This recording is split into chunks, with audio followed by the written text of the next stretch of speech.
Hello, everyone, and welcome to today's live.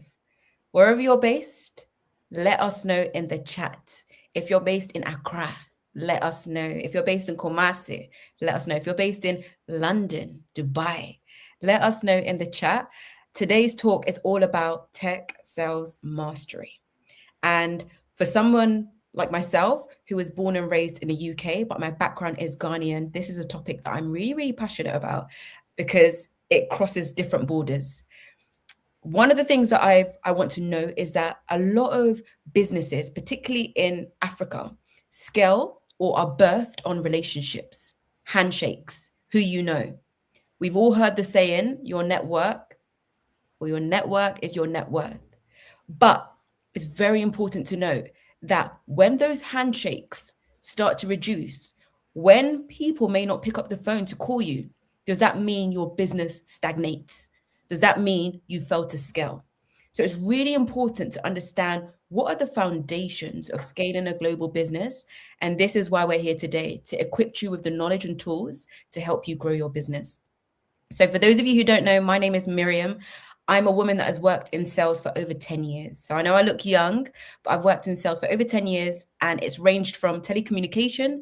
I've worked for one of the top estate agents in London, selling properties from hundreds of thousands through to the millions. And more recently, my background was in fintech, where I was selling software to accounting firms, including PwC and other big accounting firms. Yeah. So I am joined by Michael, who I'm going to just open up the floor to introduce. But Michael is incredible, and I'm really excited to have him in the room today. So, Michael, welcome. Yeah, thank you so much, Miriam, and good afternoon, everybody. Good morning, good evening, wherever you're based out in the world. Pleasure to be here, and thank you, Akosio and the TIG team for this platform. Of course, look, if you know me, this is one of the passionate topics that I mostly talk about, and looking forward to kind of obviously diving into some of the bits that Miriam mentioned. As an introduction, I've again not going to give my age here, but I've been in tech sales for quite a long time, and I've been fortunate to have worked for some very large corporations and some very small to medium startups in the UK, mainly in tech sales, and obviously experience across different industry verticals. The last few years, I've been running Africa Sales Academy, where I'm working with some innovative founders across Africa. Not to mention the likes of Ethiopia, Uganda, Ghana. Been to the Caribbean and other places, and I hear and I see and I support them around almost the same theme. And we're going to be diving into some of these themes later on during the session today. So excited to be here, and we encourage everybody to participate in this conversation. Amazing. Thank you so much, Michael. And as you're joining, let us know in the chat where you're joining from, because it is going to be interactive where possible. So yeah, engage and let's learn. So thank you so much, Michael. And yeah, shall we get started? Let's dive in. Let's dive in. So we're going to pop up the slides now, and I promise this is not going to be kind of overwhelming you with PowerPoint slides, okay? But it's important that some of the frameworks and some of the bits that we're going to be talking about is visually articulated, and therefore, hence why there's going to be some movements on some of the slides. Okay, so let me start. Okay, and let me kind of set the scene. It is a tech sales masterclass. It's all around building revenue systems that scale. Now, Miriam made a very good mention around referrals and network being your net worth. That's absolutely true. But we're talking today about how can we build repeatability? How can we build scale? How can we ensure that we're building sustainability? And how can we make sure that as founders and leaders, when we're not around, the dial is still ticking? That's what today's session is about. Okay. So if I may, I will move on to the next slide, Miriam, and of course, keep me in check as you always do. So we're going to cover the commercial reality, right? I want to lay it in the sense of Ghana is the focus for today, but Miriam and I are going to bring perspectives from within Ghana and outside of Ghana, and I think that's important because most Ghanaian founders and leaders that I speak to want to scale beyond just the borders of Ghana and Africa to the UK, to Europe, and to the US. And therefore, these perspectives are vital to bring it back to Ghana to help grow and grow the economy. So we're going to, we'll talk about the reality within Ghana. Then we're going to dive into why businesses plateau. Like why do they kind of feel stagnant, right? And there are some perspectives that we're going to be sharing. Then we're going to talk about the revenue architecture, and it's an architecture for a reason. It needs to be built and it needs to be designed. So we're going to dive into that, and then we'll talk about what next, which is the Revenue Growth Lab Masterclass cohort that we have coming up in a couple of months. Okay, so Miriam, I'm going to start. And then, of course, as always, feel free to share your perspective. But I think that there's a poll for them to answer first. So the poll here is, if you can put in the chat, where does most of your revenue currently come from today, right? Is it from founder-led sales? Is it referrals only? Do you have some systems in place? Just put a few things in the chat for us before we start. We want to make sure that everybody is interacting with us. So Miriam, I guess we'll hold tight there for maybe a few seconds to see what's coming through.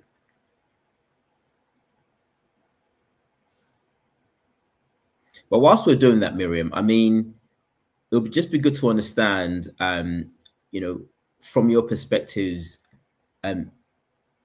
how important do you feel that this topic is discussed across founders, right? And I know I'm putting you on the spot here, but I think your perspectives are also vital, because I know you speak to a diverse array of founders and leaders in the UK, most of whom are probably diasporas themselves. Yeah, I mean, I feel like it's a key imperative topic. I always say when it comes to business, there are key things in the equation in order to generate revenue, and sales is one of them. And this is an area that a lot of founders try to run away from, because they may say, I'm not great at sales, I'm not pushy. There's almost like a stereotype of what a salesperson looks like. Yeah. But we know, having worked for companies and having businesses of our own, you need sales. And so whilst founders should be focusing on things like marketing, getting the name out there for the brand, right? Building that visibility, sales is key. And I think it shouldn't be an afterthought. If anything, it should be one of the first things that businesses think about. So I've been blessed to work for startup companies who have pumped a lot of money into marketing and then kind of forget about sales, but when the shift then moves to sales, they realize that the revenue or the trajectory of the business shifts in a positive way. So I think it's key that we're talking about this now, and I'm confident that you're going to give them a lot of tools to just make them feel that bit more confident.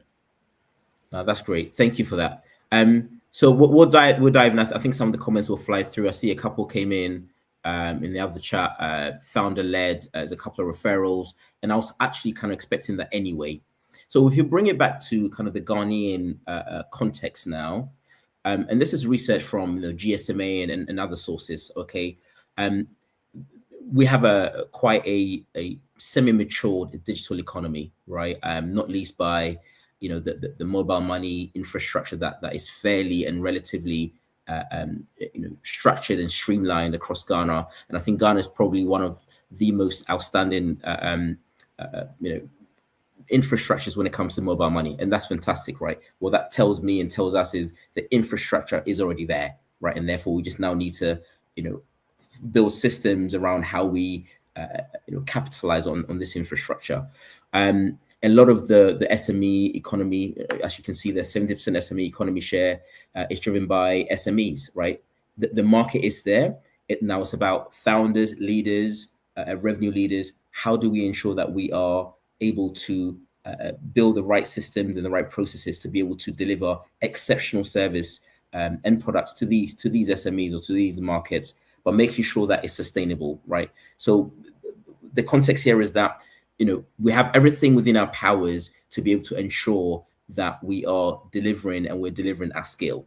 But let's now dive into where we see that it's falling short. I speak to a lot of founders. I mean, within Africa Sales Academy, in the last 3 years or so, we've worked with circa 55 to 70 plus founders from very small companies to several of them turning over millions of dollars a year. And we see this all the time, right? Where I think you mentioned, Miriam, in your comment earlier on, they invest in product. Why would they not? They're tech people, right? And therefore, innovation is at the heart of what they do. They put lots of money behind that. They put a lot of money behind marketing and brand. You said it, Miriam, yourself, right? They in fact, they pump money to marketing and branding. There's nothing wrong with that, right? I think that's fantastic. Operation and logistics, they hire people in those departments, and again, they need to do that. But then when I ask them the question, and usually I'll get a brief, and the first section I go and look at is the team, founder, co-founder, and then when I look at sales, a team of maybe 25 would have maybe sometimes 0 salespeople, or sometimes, if you're lucky, 1 salesperson. And it's the first question I bring up every time to them to say, why just the 1 person in sales?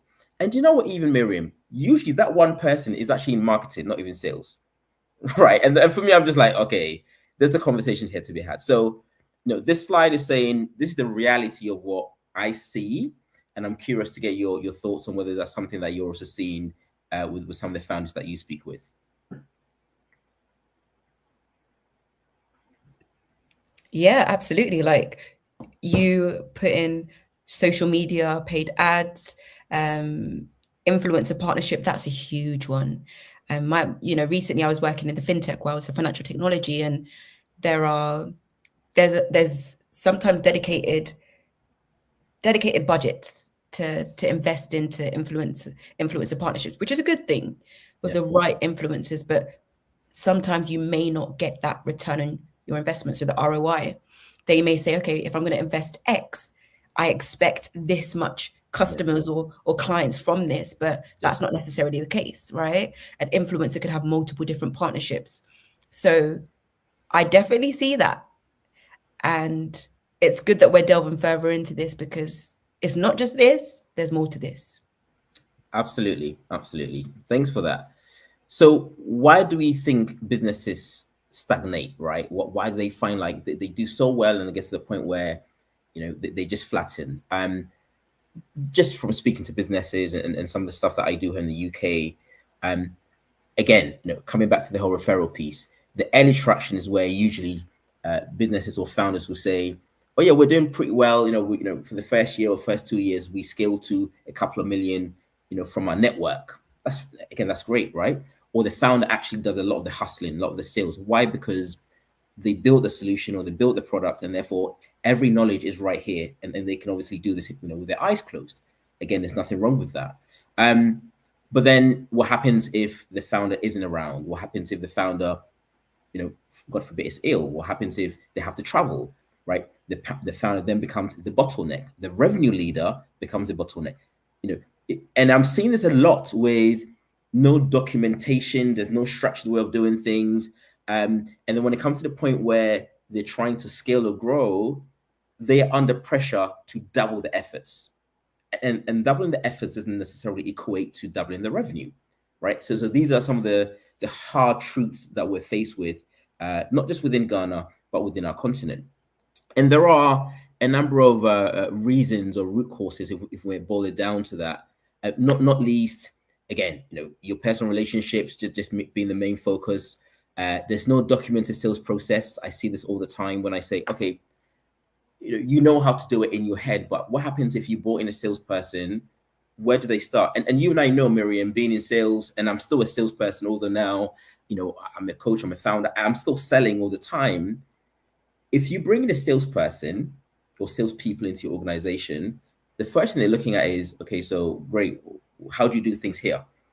It's like they can almost use the same skill sets from where they were before, but it doesn't work within your context. You're selling to different individuals.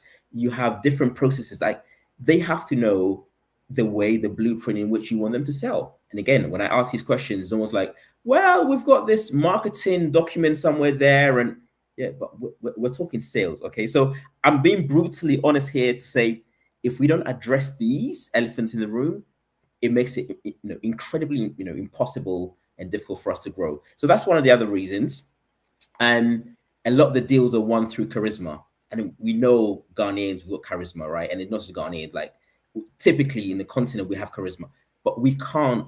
We can get to a certain point with that, but we're talking growing and scaling, over a long period of time. And there's a challenge if there's no infrastructure. Then typically there's no pipeline visibility. So the question I ask is, I'm a numbers driven guy, and all the businesses I've worked in, I'm sure Miriam, if you were to share your perspectives, I remember working in Salesforce, working in Oracle, working in all these places, and behind the scenes, there was a maniacal focus on numbers. So Mike, okay, what are your metrics? How many calls are you doing? What's the conversion? Okay, how many meetings? Okay, well, if you do this many meetings, what does that equate to? Okay, Mike, everything was like, and it's synonymous with this analogy where I say, imagine you're driving, right? And it starts to drizzle and your wipers aren't working. And that's the worst thing as a driver, right? You just don't know where you're going. You feel like you're blinded. But the minute the wiper just goes, just one wipe, you're like, thank God I can see again. And that's how I see it, right? The metrics is what drives these businesses. And see, when I worked in these organizations, it was almost like that daily grind, that daily maniacal focus was what kept us, gave us visibility. And the last two, where sales and marketing are operating in silos, right? Again, it's not just in Africa or Ghana. This happens in most organizations where I find there's almost like a conflict or some sort of a dislike between marketing and sales, because everyone's like pointing, no, you did this wrong. No, right? I mean, Miriam, what do you think? I'm sure you've come across that many times. Absolutely. I'm nodding like this because yes, absolutely. So it's something that I see often, and sales and marketing, although there are similarities, as we know, there are distinct differences. And both have a lot of targets and metrics. So the marketing team, they may have the target to generate traffic to the website in order to bring the leads to the sales department. So if the leads aren't as quality, the sales team may point fingers to say, well, the marketing team aren't bringing us quality leads in order for us to convert into paying clients. So if you're not careful, there could be two teams operating not only in silos, but almost going against each other. Yeah. So one of the things that I've really tried to be intentional with when I was working in these companies was building a relationship. Yes. And I think for any founder or any business owner, it's really important to just ensure that you create a culture where there's collaboration. Yeah. Because you're all aiming for that one vision. Yes. Right. And even if there's any discrepancies or any differences between the marketing and sales team metrics, it's like, okay, how can we work together to make sure the leads are quality? And then the sales team may have input. There were times I would be like, actually, let's look at this database because this is where we could get our ICP. So I am with you on that. And I think it all comes down to culture and how it's being cultivated. Love that. A couple of things I want to, when there's time, if there's time, we're going to double click on them. Culture and vision, right? Because a lot of the founders that, before coaching kind of missed that. But obviously, once we shed light on it, it was like, wow, light bulb moment. So very key, culture and the vision. And okay, and then finally on that point, pricing is reactive, not strategic. Again, we're salespeople, and I'm sure a lot of the founders here would appreciate the fact that it comes to a point where you have to give discounts just to get somebody through the door. But sometimes the discount is so significant that it almost undervalues what it is that you're selling. And there are ways in which Miriam, you made a very good point around ROI, right? Do we have a way in which we can make our solution defensible, our proposal defensible? Do we have business cases? And these may seem, intangible, but they are key, especially when it comes to maintaining margins and protecting margins. And we're going to dive into that later on. But these are some of the problems that, for me, I see when I speak to some of these, a lot of these founders and a lot of these leaders across Africa. Interesting you mentioned the referral piece, Miriam, but I had a referral trap on the deck, right? Because a lot of the founders, of course, they have to start from family, friends, and referrals. Why would they not? But even across the Ghanaian ecosystem, I almost find the relationship is of course driven by the interpersonal engagements, right? And when I'm in Ghana, it's the same. It's like over here in the UK, you can close a deal just by virtual calls. But in Ghana, you have to go and see somebody. You have to break bread with somebody, right? You've got to, just have that personal, touch and the energy before even they put pen to paper. And there's nothing wrong with that. And a lot of that I see it comes from referrals. But there's a danger with that, right? Referrals may feel effortless, low cost, initially, but then a lot of the founders kind of just put all their eggs in that to say, "Oh, I'm going to grow my business through that." Okay, you can, but there's a thing called feast and famine, and I always bring this analogy to my founders and to the ones that I coach. There's a time where you're going to be feasting because referrals are coming left, right, center, and you're like, "Wow, we're swimming in deals." But with everything, there's a famine, right? There's seasons, right? You got winter and you got the summer.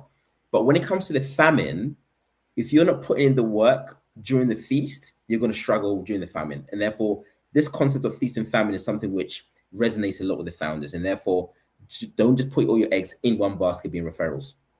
And of course, referrals, it comes to a point where you're almost going to empty all your referrals, right? The referrals can't be there for 10, 15 years if you're trying to grow your company for that long. And therefore, it's important that we recognize that. And therefore, I think also you mentioned, Miriam, diversification. That's also something we need to look at. But I don't want us to just dwell on that. I wanted us to now go on to the main topic, which I started with by saying, you look at the profile of the businesses, and there may be 100 people in the organization. And the very engine, which is the revenue engine in the organization, always has less than like 5% of people working in there. And I always say why, okay? And I feel like, and I want to get your thoughts on this before we dive in, Miriam, is I feel like founders, mostly in Africa, let's bring it to Ghana, and I say Africa because I've worked in other parts and I've experienced this in other parts. We see sales as an afterthought. It's almost like even the name sales alone is frowned upon. And I know this because I ask people, "What's your role?" "I'm in marketing." "No, but you're doing sales." "Yeah, but I don't want to put marketing in my title." "But why not?" Right? What are your thoughts on that? Because this for me fascinates me, but I think it's important for us to address it. Yeah, I think, no, thank you for that, Michael. I think there's definitely, as I mentioned before, a stigma Yes. attached to sales. And if we look at, as we say, Ghana is very much, when it comes to business, relationships. Relationships. My mom has done amazingly doing business in Ghana, and I've watched her thrive. And a lot of it is that. But when you think about sales and the negative connotation attached to it, whether it be mis-selling or manipulation or pushing, some people may want to dissociate, and they may not want to label themselves as somebody who is transactional. So I think there needs to be a shift in that. In order to grow a business, you have to be transactional. Now, it's how you navigate it. You're not being manipulative, you're not being pushy, but transaction has to come into this. Yes. And it's about embracing it, because if you're selling something that could genuinely impact your ICP or your ideal client in a positive way, would you not want to sell it? Like, Yes. if I had a skincare product that can help somebody with spots, I would want to sell that because that can genuinely impact their lives. So there needs to be a positive shift towards it of, yeah, you can make money, but you could also impact positively. Yes. Yeah. Spot on. I was nodding because I was like, yes, but please tell me more, because it's a mindset. A lot of it starts with the mindset, and most salespeople that I mentor, coach, don't look at it that way. And you're right. They think, oh, we have to convince someone, we have to persuade. They use all these words. I'm like, no, sales and that. Sales is you're serving somebody, right? It's a service mentality mindset. So, we need to debunk this myth of sales isn't good, or and change it from what it is now to what it really is, which is, you're right, we are giving value to somebody else, and therefore it's a change of mindset. So what we're getting to now is, sales needs to be designed right. Tech sales, and again, you talk about transactional tech sales in the very nature of it. Some of these engagements can take months, as you know, Miriam, right? It's not, I'm going to call somebody and I'm going to sell it. You don't sell tech on one call. It's an engagement over a period of time. And therefore, this requires engineering, it requires frameworks, methodologies there has to be a structured way where in your individual businesses, you know how to engage with your buyers. Okay. So a few things I wanted to kind of just hone in on here. I see most businesses with no sales playbooks. What is a sales playbook? A sales playbook is when a salesperson gets hired or a team gets hired, how do they sell? What do they do from, having the first call to running the meetings, to discovery calls, to doing the demos, to objection handling, everything has to be documented in the sales playbook. It's almost like their blueprint to say, this is what success looks like when you sell in company A, and therefore go and execute. I mean, 95% of business I speak to do not have a formal playbook. So I will start with that. And I always find, obviously, the founders are doing everything, right? And therefore they become the bottleneck. So the founder may be traveling, a deal is ready to be done, or we need to progress to the next stage, but we can't get hold of the founder. What do you do? It stalls the deal, right? And therefore, if there's no system in place, and if there was a system in place, the founder doesn't have to be the bottleneck. Everything is almost like structured, right? And therefore, everybody knows what to do at what time. I talked about the pipeline visibility. I always ask the question, being a numbers guy, what is your revenue goal for this year? Okay, we're halfway through the year. How are you doing? What is your pipeline conversion ratios? And it's almost like I'm speaking science to somebody who maybe speaking Greek to somebody who's Russian. It's different languages, right? Again, as business owners, as founders, and I'm sure you'd agree, Miriam, that numbers is what moves the needles, and these conversion ratios, it's like the importance of it can't be understated. You need to know your conversions, you need to know your numbers, and obviously pricing is another thing. But I want to get your perspectives on that in terms of the metrics and the numbers, because I know you alluded to it earlier on, but maybe you might want to dive in more on this slide. Yeah, no, you're absolutely right. Sales is, I'm not a maths person. I'm a law graduate, but having gone into sales, I realized that a lot of it is data driven. So, Yeah. for example, analyzing, to your point, your pipeline.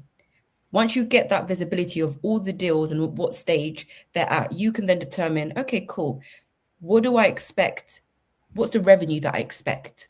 What's the MRR, the monthly recurring Yes. revenue of this particular deal? And that can help you map out or look at just your runway. How much Yes. money as a business do you have? Because a lot of startups, let's be real, if you're a founder and you've got a startup company, you could just go into administration or fail because of a lack of understanding of your cash flow, right? So it's Yes. important to look at those data points. And you mentioned earlier, Michael, using amazing CRM systems like Salesforce. There's so many, HubSpot now, Yes. Zoho, Yes. rather than just having it in your mind or on your notes of this deal is going to close. And you also mentioned that deals take different times. There's different Yes. sales cycles. There could be deals that can convert in 2 weeks, but Yes.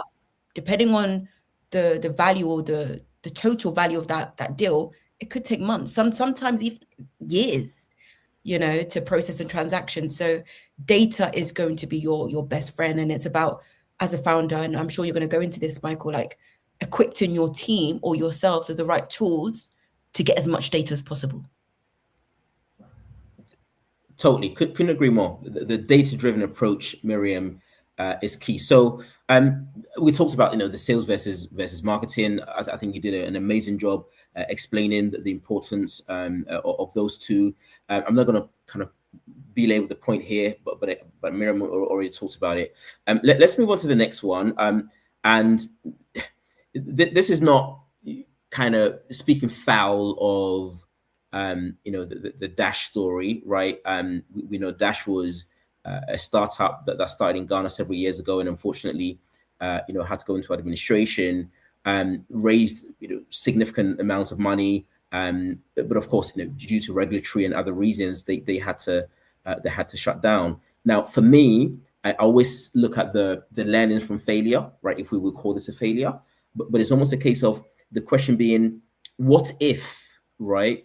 Dash had a structured, method and a repeatable way of generating revenue. Yes, they were burning. There was a burn rate of something like $500,000 a month. What if the revenue that they could have generated, if there was a structured way, was, let's say, 1 million a month, would the outcome would have changed? I definitely think it would have changed, right? Now, I'm not well equipped with the knowledge to say, they did or they didn't have, but I think it's a useful case study for all of us to learn and and to investigate and to say, what could we have done differently, right? It doesn't matter where you are in what stage you're at in your organization, whether you're $1,000 turnover a month, or several $1 million a month. I think that the key thing here is most businesses that I've seen survive, businesses that I've seen be successful and successful to this day, have a framework. They have engineered and manufactured a way of doing things, and it's still serving them to this day. And we're going to talk about that in the coming slides. But I think this story here, I just wanted to kind of highlight it to say, within failure there are learnings, and therefore I implore everybody to look into some of these stories. So before I go into some of the frameworks and the methodologies that I tend to showcase and support businesses with, the revenue discipline is where I say there has to be systems over instincts, right? A lot of the founders, a lot of revenue leaders that I work with are usually saying, "Oh yeah, we can sell by art, and we know there's a science and an art to selling, right? But the selling by art, that's great, but it doesn't sustain." I think I've already made the point earlier on. A few things to share with you here that you can all kind of spend time on is, and let me give you a story. When I started at Salesforce in 2015, I remember the story that they almost like, it permeates every part of your being. And it's Mark Benioff. Mark Benioff, the story goes, in 1999, he left Oracle because he was working at Oracle, left Oracle, and he said, this cloud thing that is, obviously this is 1999, cloud computing was just starting out. There's a way that I can deliver CRM better than Oracle, right? And therefore, Mark apparently went to somewhere in the Hawaii with his then to be CTO, Parker Harris, and over coffee, over a drink, or whatever they were doing, he scribbled 5 acronyms on a piece of paper. Some people say it was some sort of a handkerchief or whatever it was. And he scribbled V2MOM, mom. So when anybody that's worked at Salesforce, or even now, it's quite synonymous with a lot of startups. If you say V2Mom, they know what V2Mom is. If you Google V2Mom now, you see V2Mom and you get to learn from V2Mom. Now, what is V2Mom? V2Mom, basically, Mark said, I'm going to build this business based on a sales go-to-market plan, right? And his sales go-to-market plan was, the V is a vision. So Miriam, you talked about vision earlier. Mark said vision is first. That was the V, right? And then Mark said the second V, so the V2 is VV, but it sounds V2 because it's sexier. The other V is values. The M is methods. The O is obstacles, and the M is measures. Now, the story goes, when Salesforce went public, right, several years after, so obviously, from the Hawaii, they came, they built the business, they started hiring, all the lot, right? But everybody that was working at Salesforce was, guess what? They had a go-to-market plan and everybody was aligned to it. Marketing, sales, operations, product. It doesn't matter where you were, you're aligned to that V2MOM. And everybody knew where the business was going, and everybody, guess what, was supporting that vision. When they went public, apparently Parker Harris, the CTO, then took out that very paper or handkerchief or whatever it was and gave it to Mark and said, Mark, do you remember 8-9 years before when you wrote this? And apparently he was like amazed. How did you keep this all these years? But that was almost like their blueprint that drove Salesforce. Now, today, Salesforce is 40-something billion turnover a year, right? Now, what's interesting is I left Salesforce, then I went and worked for another startup or maybe a scale-up called Medallia. And when I started Medallia, everything was a little bit all over the place. And they're like, oh, we're introducing V2MOM. V2MOM came in, it structured everything. Then I came to Diligent. V2MOM. So I say that to say, as African, as businesses that we all want to scale and build longevity, I mean, Salesforce has been going for 20 plus years, 30 plus years, if anything. We need to just take a leaf out of that book. And Miriam, I'd love to implore everyone to say that the structure is key, right? But let me pause there. I'm sure there's a few things you probably want to add to those comments. No, I completely agree. Everything that you said. Structure is definitely key. Thank you. And what I'll also say to those of you in the audience, as we're going through, if there's any questions, let us know. Like if you agree, if you have any input, let us know. So drop it in the comment section. But yeah, absolutely agree with you, Michael. No, and you know what? I wanted to share that story because as somebody who was, I felt like I was a minion in sales, and because Mark has a V2 mom, and then all the, everybody that reports into Mark has their V2 mom, and obviously me being in sales reporting to my RVP had my mini V2 mom for my department. But guess what? What's interesting? Everything fed up to Mark. So when I wake up in the morning thinking, why do I have to go to 5 meetings this week?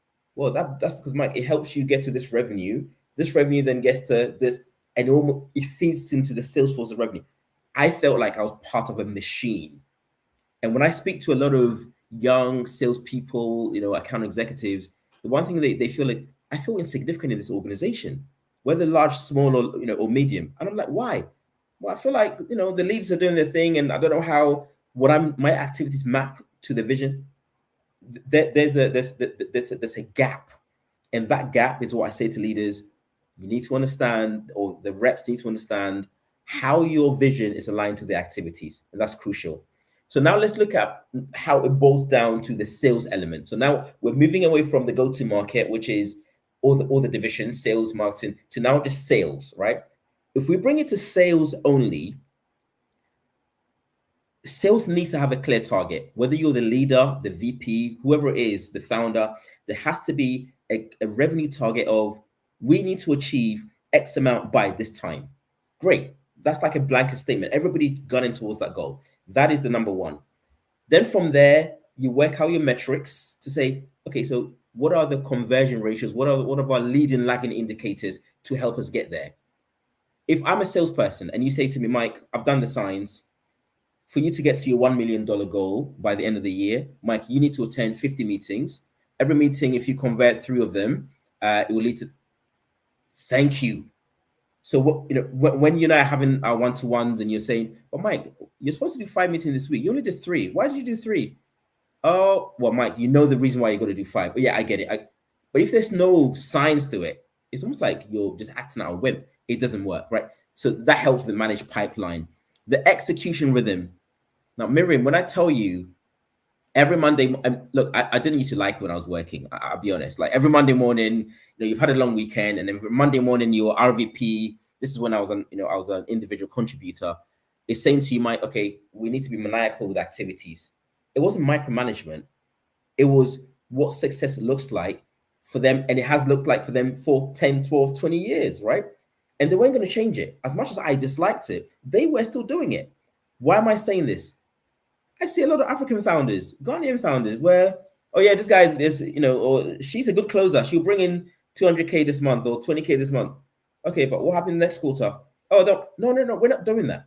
If we want to build repeatability and scaling, we have to be maniacal. And you can hate me all you want, but if you don't do that, you're not going to have the scale, right? And these organizations, as much as you may not see it, in the back end, they're doing that daily. It's a daily rhythm. It's a rhythm. So I implore everybody to be metrics driven, know your leading and lagging indicators, and almost like enforce it, like enforce it every single time.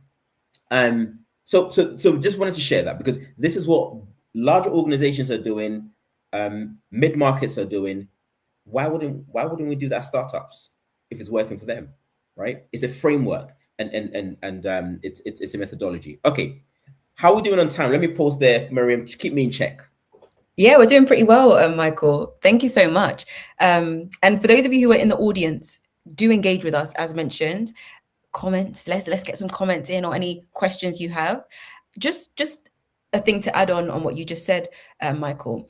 I know what you said is like the team or founder should have clear targets for the team to achieve, which is key. As we also know, there's also the other end of it, which is the exciting bit for the team, incentives.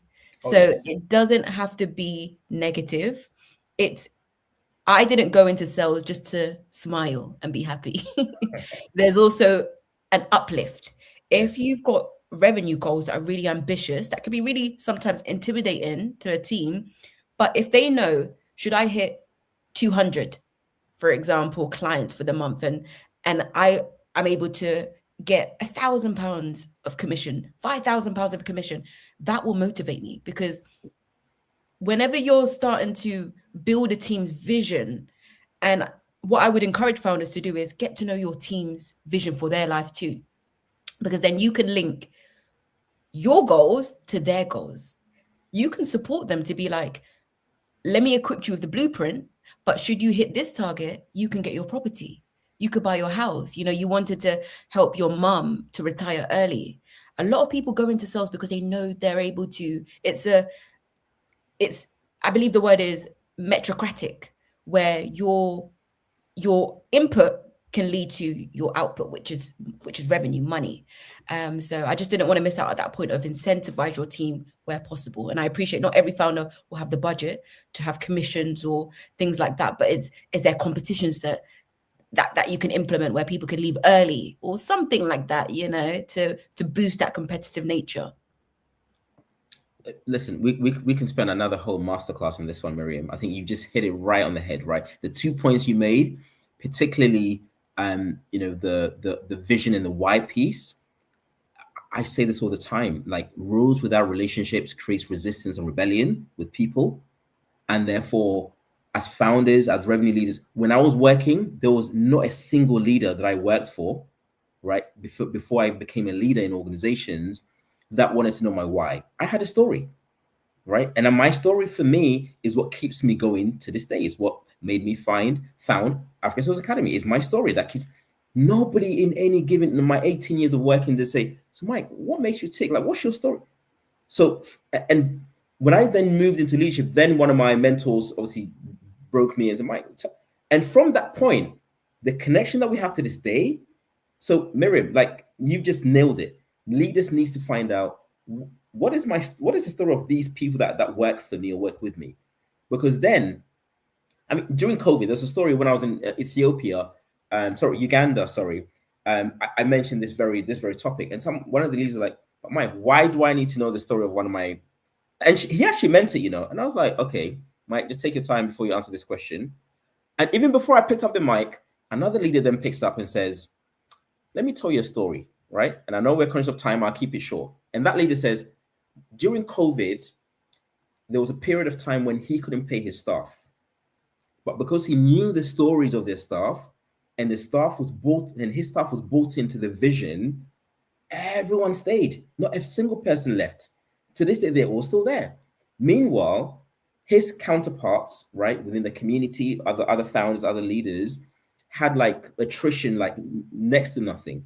But is that Mike ever? So that response to that question for me was like, thank you. I didn't have to say much. So Miriam, thank you for bringing that up. Leaders that are on here, especially salespeople, we need to be loved, right? And therefore, that why connection is absolutely key. All right, fantastic. Thank you. I've got a couple more slides. Yes, go on. Just a quick one. We've got a question from Mabel, if you don't mind answering. Yes. Sure. So Mabel Sarpong, thank you for your question. She has put, can sales survive without marketing? Ooh, wow. I don't think it's a straight answer to that. It depends on what is it that you're selling, right? But I've always said they have to coexist. That's just my response, right? Salespeople have got they're wired differently, right? And obviously, when it comes to sales, there are hunters, there are farmers, right? There are the ones who will just go out there and find new business. There are the ones who I don't want to find new business. I want to just farm the ones that are already there. But they're both still wired differently because they're able to resist targets and know how to manage that. I know marketing people that never want to get into sales. All they know is they're good at creating awareness, they're creative, all that stuff. Can a company exist without awareness and just salespeople? Possibly. But if you're trying to create a system, and what we're talking about here today is an infrastructure, right? And as you can see on the slide, manufacturing, right? And I'm going to use an analogy. We're manufacturing revenue. If we're manufacturing revenue, there are different parts in that manufacturing line or assembly line, okay? And therefore, if budget permits, have a salesperson or sales team, have a marketing team. And therefore, for me, if you're building an infrastructure, if you're building a system, you got to have both. Okay. And maybe I haven't answered it directly, Mabel, but I'm just trying to stick to the theme of what we're trying to build here. But Miriam, I'm keen to hear your thoughts. Yeah, I completely agree. Marketing and sales, if we look at the companies that we've worked for, they will always have a marketing department and they will always have sales. And marketing is where you get the brand out, the name out. Sales is where you convert those. So you can't have one without the other. You may have some salespeople who are not great at marketing, right? And vice versa. You may have some marketing individuals who are not great at sales, but they're great at creating a poster or a webinar. So absolutely. So thank you. We've got another question from Anning. So thank you so much, Anning. They've put, are we losing deals because of bad sales pitches or unqualified marketing leads? Miriam, sorry, whoever asked the question, and Enning asked the question, I believe. It's difficult. I can't diagnose it right now, right? Because it's almost like finding a needle in a haystack, right? This has to be diagnosed in the sense of what does your system work like right now? Because until we do that, then we know the gaps. Of course, weak sales pitches, doesn't have longevity, right? It doesn't help you with, or weak sales engagement or opportunity management doesn't help you with that. So again, it could be both. It could be one of, but until there's a diagnostic, it's impossible for me to answer. So it's a very difficult one. I don't want to give one answer because there are nuances to that question. Okay, I can see, I think we've got 10 minutes. I've got two more, but I think for me, the critical slide, and I've got like a takeaway, and Miriam, obviously you'll be sharing the ebook, the white book that we can share with everybody afterwards as well. But this for me is imagine a revenue manufacturing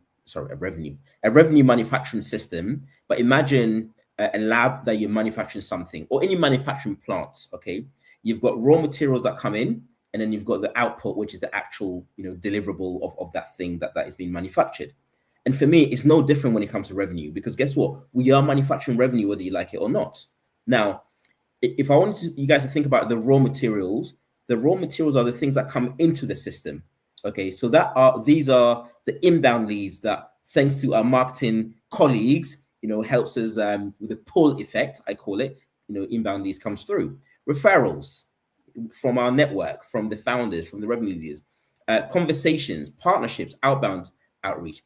All these are the raw materials that comes into the revenue manufacturing system. Okay, then there's a production line. Because remember, the raw materials will need to be measured, refined, and then quality assurance or the likes.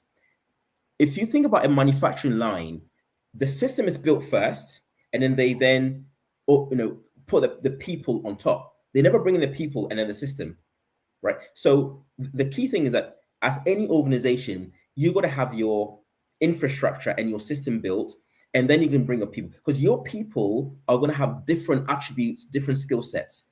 And that's where it gets interesting, because Miriam and I would work differently. The way Miriam will close the deal, I may close the deal slightly differently. I may have less meetings, whatever.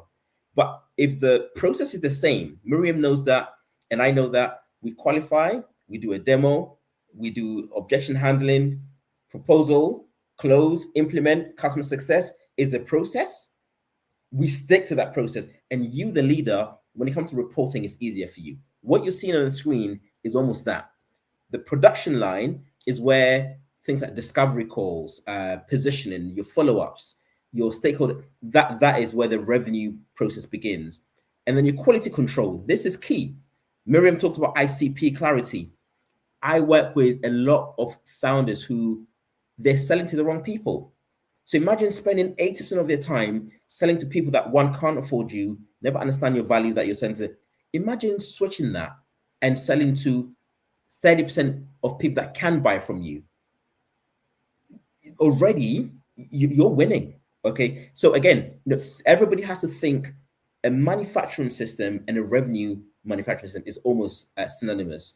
And then finally, the output. The output, of course, is revenue, expansion, renewals, because obviously when a customer comes, you want them to stay, right? And forecast accuracy and the likes. So if you were to take anything away from today, I want you to just imagine a revenue manufacturing plant. But then the next slide hopefully would also give you, if you're visually oriented like myself, when we talk about the numbers or the metrics or the lagging indicators, this is what we're talking about, right? As a leader, you got to have a revenue target. You got to work out what your average deal sizes are, how many wins you need to win to get there, your win rate. Now, I'm not going to talk about everything on the slide because of time, but this is what a dashboard looks like for a leader. And we have a workbook which, if you're interested, will be shared with you post today's session. But let me pause there. Let Miriam come in before we go on to the final slide. Yeah, this is gold. So for those of you who are watching, if you're enjoying the content, drop a yes below in the chat so we know, because Michael is giving you a lot of gems here. So yeah, thank you, Michael. Wonderful. Conscious, we have to wrap up in a couple of minutes. So this will be in the workbook that we will share afterwards. And obviously this kind of reinforces the point of treat your revenue like a manufacturing line, right? This absolutely crucial, right? I think we're at the end, Miriam, and I know we'll talk about the upcoming Tech in Ghana stuff also later on. Yeah. Thank you so much, Michael. Let me know if you have found this useful. Drop it in the comments and how valuable. Like, we've understood the importance of having clarity, particularly with your revenue goals, having systems and structures. You can't do sales without that. And I love your point around, if you're a founder and let's say for whatever reason you're not on the ground to close that deal, if you have a blueprint in place, you can have somebody else who can process that deal. So you're not stalling or delaying your revenue, right? Because that could be a really good deal that can help and support the business. So it's important. And a lot of these insights are not just theory. These are lived experience. You know, Michael and I have been in sales for a very long time and we've seen what works. And to what you said, Michael, like, when you see what works and when you see what doesn't work, we have to use that wisdom to help, because sales is something that can be learned. These strategies aren't something that you can't understand, right? But when you've got someone like Michael who can give you insights, then it just makes that process easier. So really appreciate that. We've got a question from Senior Yao in the chat, Michael. So yeah, what advice would you give startups leveraging lean management to secure pipeline deals, given the model may not give them leeway to have marketing and sales staffs at the same time? Okay. What advice? So I understand that. So obviously startups can't invest in all the different functions that we're talking about, or depending on the size of the organization. But I think for me, the fundamental starts with having a sales go-to-market plan. That is something which you can help work with somebody, a leader, to help you build it.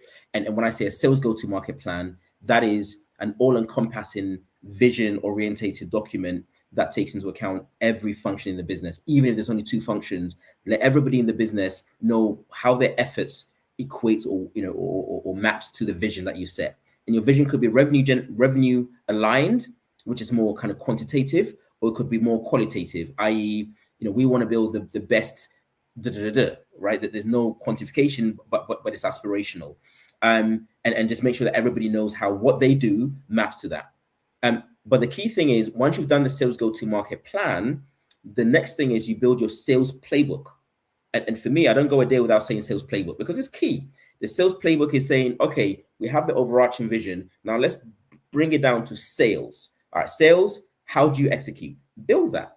If you can't invest in a sales, a coach, to help you build it, use AI, use all these tools that we have available to us to help you build it. But don't build a playbook and leave it there. Build it and make sure that you're executing on it, right? If it says you got to do 20 calls or 15 meetings, do it and measure it, right? So that's the advice that I'll give Miriam to Senior Yao. Thank you so much, and I hope that answers your question, Senior Yao. We've got another question. How can how can I best help Ghana-based tech startups penetrate US sales channels? Again, look, I've got a couple of organizations that are looking to expand, and as part of the playbook, there's a section on channels, and specifically if you want to grow into the UK to the US, the lower hanging fruit, right, is finding partners who can subcontract to you. And what I mean by that is these partners have already got potential, clients, and basically they'll help you shorten your sales cycle, right? So you're not just depending on the partners. So the partners can say, "Hey, company Y, I've got two deals. I don't have the capacity to, and obviously I can outsource to you. It'll be cost effective. Why don't you just do that?" And when you partner with these partners, and make sure they have like a mutually agreed way of working, not only would you get revenue quickly, but you can almost reference some of those clients that you've worked with to say, and that gives you referenceability to start. Then guess what? Breaking into your own direct channels, because going direct alone could take you a year, sometimes longer. So why would you not want to shorten that? That's just my quick snap response to that one, and I hope it's helpful. Thank you so much, Michael. And as you know, there's been a lot of content that we've covered today, and Michael has done amazingly. And it can feel overwhelming at times, like, where do I start? What do I do? I've got a revenue goal. I want to be a billion dollar company, but I just don't feel confident, right? So when we're talking about this, Michael has highlighted a lot in terms of pipeline structure, using data, forecasting, cadences, various different things, marketing. So this is what the Revenue Lab goes into.